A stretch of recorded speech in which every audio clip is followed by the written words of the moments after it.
afternoon.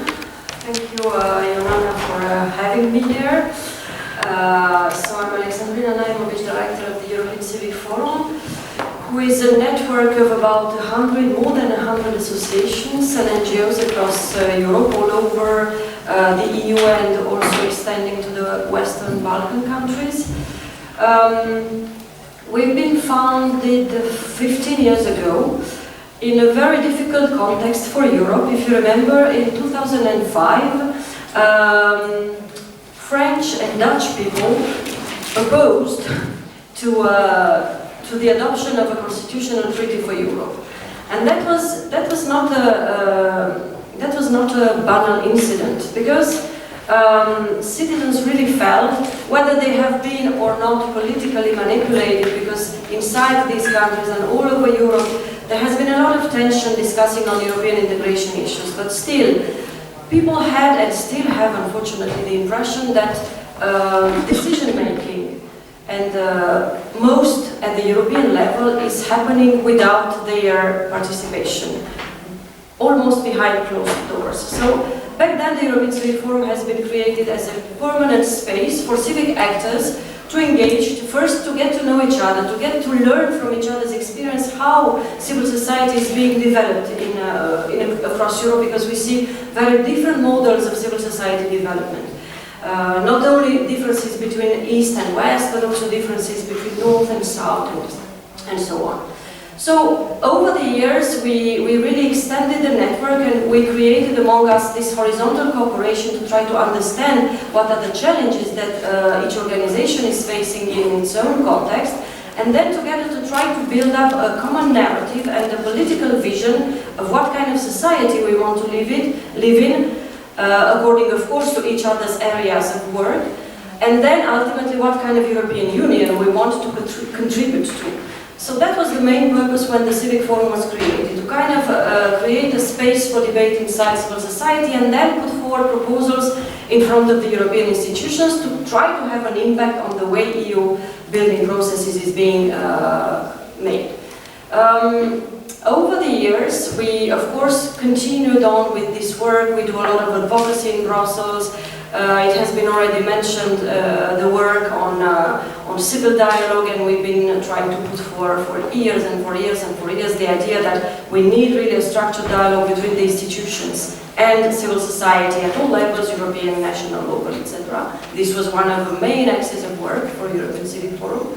But then in the late years, we became more and more concerned with this issue of what's happening, how the space for civil society is changing in Europe and globally. Of course, we have a European focus and scope.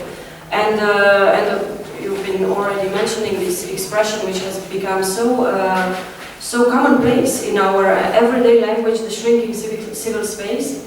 This is a topic that we are really working on in the last, and dedicated a lot of human and financial resources over the last 3 or 4 years. And in this context, we are very, very happy to work with Spiralis in Czech Republic, who joined us like 2 or 3 years ago, and ever since become a very, very active member. And I will, I think, mention in the end of my presentation the concrete actions on which we involve our members and beyond the constituencies, organizations across Europe.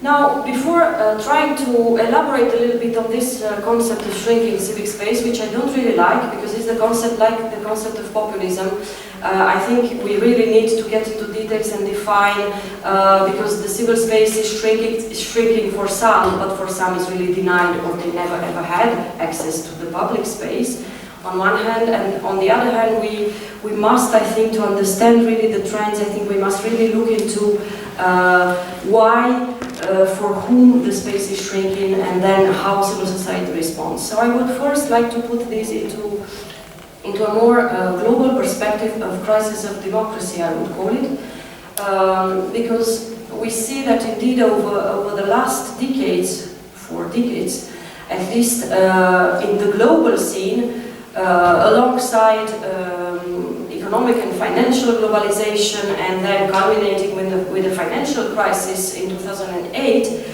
we saw progressively processes which led to a de-democratization, in the sense that large parts of policy making has been extracted somehow from democratic accountability, checks and balances, and voters' impact in the end, including, and you may be shocked when I will say, from a point of view of a pro-European network of associations, including EU processes.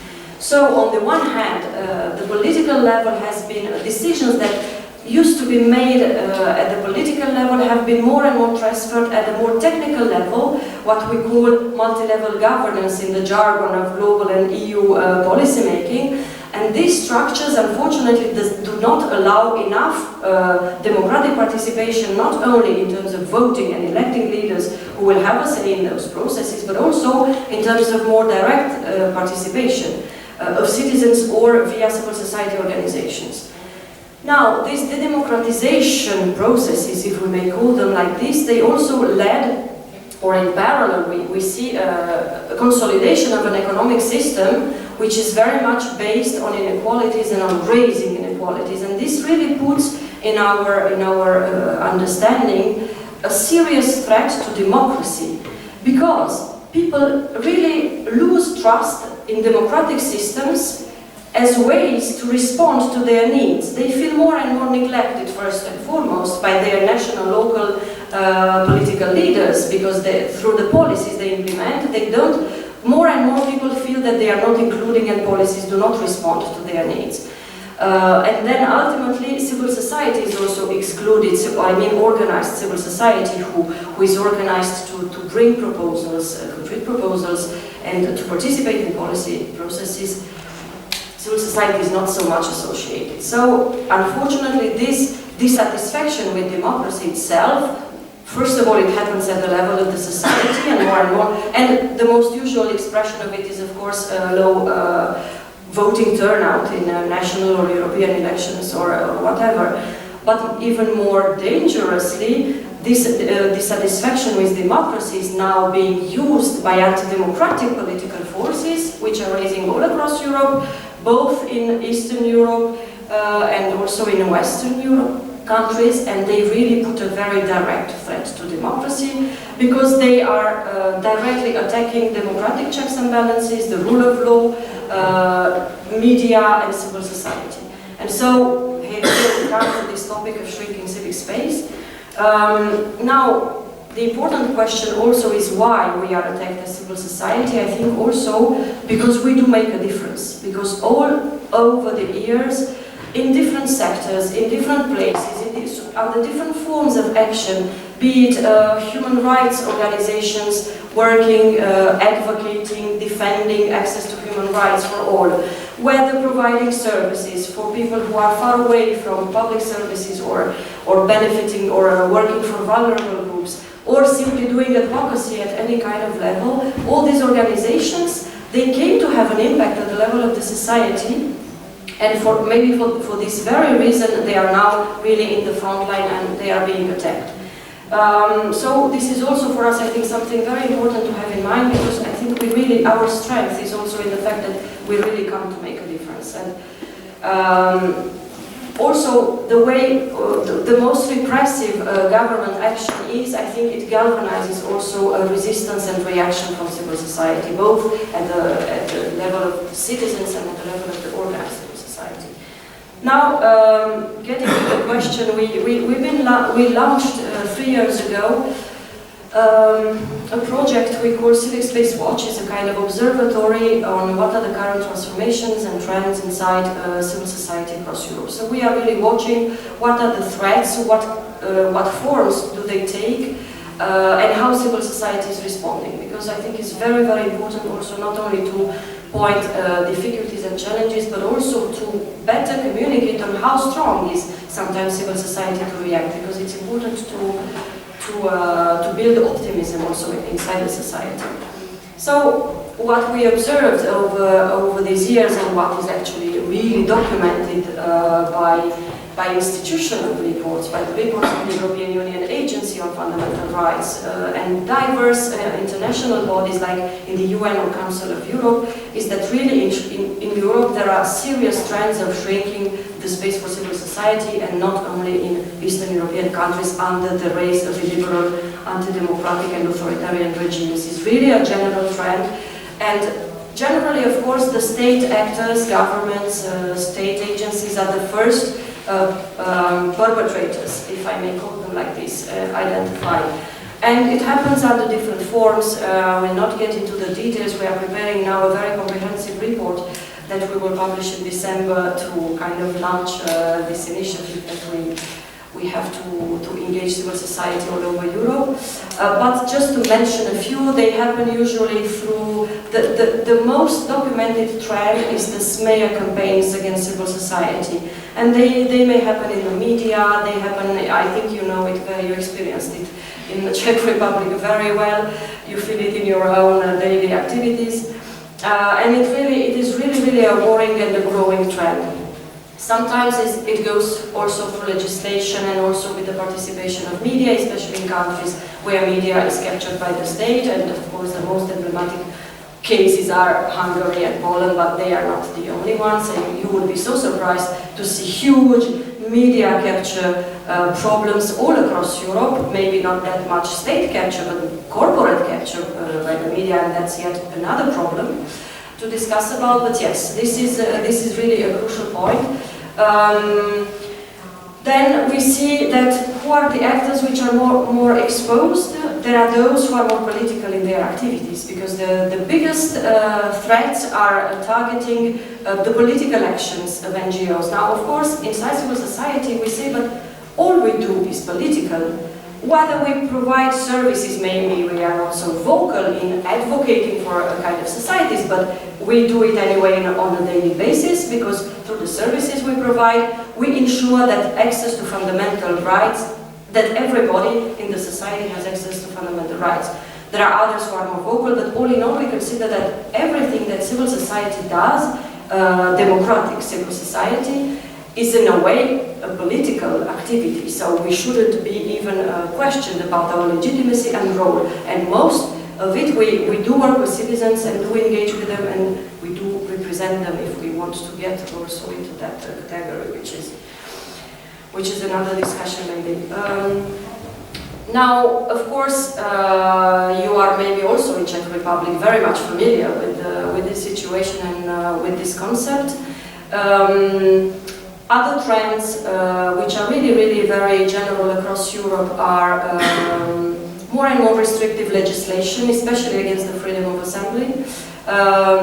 Also restrictive legislation in terms of accesses to financing, and not only targeting associations as political actors under foreign influence on the top of it, but also in more insidious ways in other countries which are doing it in a more subtle way than Hungary and Poland and some others. Well, they are simply shifting funding from funding simply to organizations to do their regular mission purposes like advocacy or whatever, so structural funding. They shift the funding on service provision or public procurement and so on, which is making the association then run away from their basic activities and purposes, or struggling to find other business models to survive or whatever. So also we have a very serious issue with the funding. And then another trend is really, you may have noticed, I don't know if it has been covered here, but I was so shocked yesterday. We have an office in Paris and in Brussels, and I personally am based in the Paris office. I was so shocked when getting back home to feel in the metro tear gas. We were all like this, protecting ourselves from tear gas in the metro, because the police went so violent in repressing a demonstration of firemen. So we came to France in a situation where there's heavy police handing on demonstrations, because, well, there's a lot of social turmoil, like in many European countries, and more governments, the only way to react is with heavy policing. And so we saw it with the repression of the movement of the Yellow Vests. I don't know how it was covered here in Czech Republic, but I know from my origin country, which is Romania, that it has been really covered like yellow vests are bad guys and violent, and the police is ensuring public order and security. So this is also a problem. But more generally, I mean, whether we agree or not with their claims and the way they are doing it, the movement was really very severely repressed, not only the movement, but the media coverage of the demonstrations. To the point where we got now in France, that you have tear gas in the most touristic metro station, and you don't know what's happening. Is it a terrorist attack? What's happening? Because we cannot breathe in the metro station. So, unfortunately, this is the situation in Europe, and maybe luckily the more governments get more repressive. I only mentioned government as actors, but actually, maybe we will have time later, there are also corporations and non-state actors. Corporations in the sense that they bring to court civil society organizations who become very vocal in denouncing conflict of interests, corruption, so on and so forth. They call it SLAPs, the lawsuits against public participation.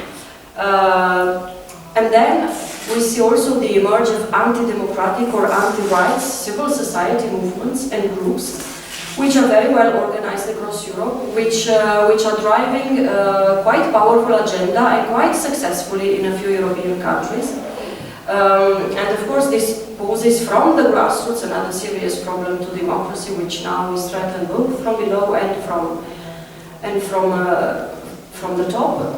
Luckily, this situation, I think, contributed also as a general wake-up call for civil society. We discussed it with Vera Mora during the years, how also in Hungary, in this terrible situation, this created these synergies and solidarity inside the sector and inside civil society. And more generally, as I said, I think this has an incentive for people to get organized, to protest, even to keep on going to the streets and civil society organizations to then build alliances, because in terms of how to respond, I think this is key. To build alliances, to see that actually all our struggles are connected. If I am too long, please stop me when you realize that 1 minute, okay. So I think, yeah, to end on a positive note, I think that we as civic actors, we need to really unite our forces inside national and local constituencies, but then cross-border. It is already happening, of course, it is an ongoing process, and we need to realize, I think, not only that our struggles are united, because I think the weaknesses we see inside civil societies that everyone is working on their silos of their areas of, and hopefully now under these systemic threats there's also a kind of systemic approach by civil society or holistic approach to unite our struggles, to build synergies and to build alliances. And the video, I think it contributed because it participated in this pan-European action day that we launched last year, the No Day Without Us, a sort of civic strike, if you wish. What would be the world without the work of NGOs and social movements? We want to do it again this year, and we really count on the participation of all of you in the room interested. We will turn it into a yet even more positive approach, because we want it to really become the civic pride for civil society, an annual event to be there, visible in the public space, in the media, online, offline, in front of constituencies, media and political leaders, to show what we do and how proud we are of the work we do. And this is what we think is very important in current times. Thank you very much for your presentation.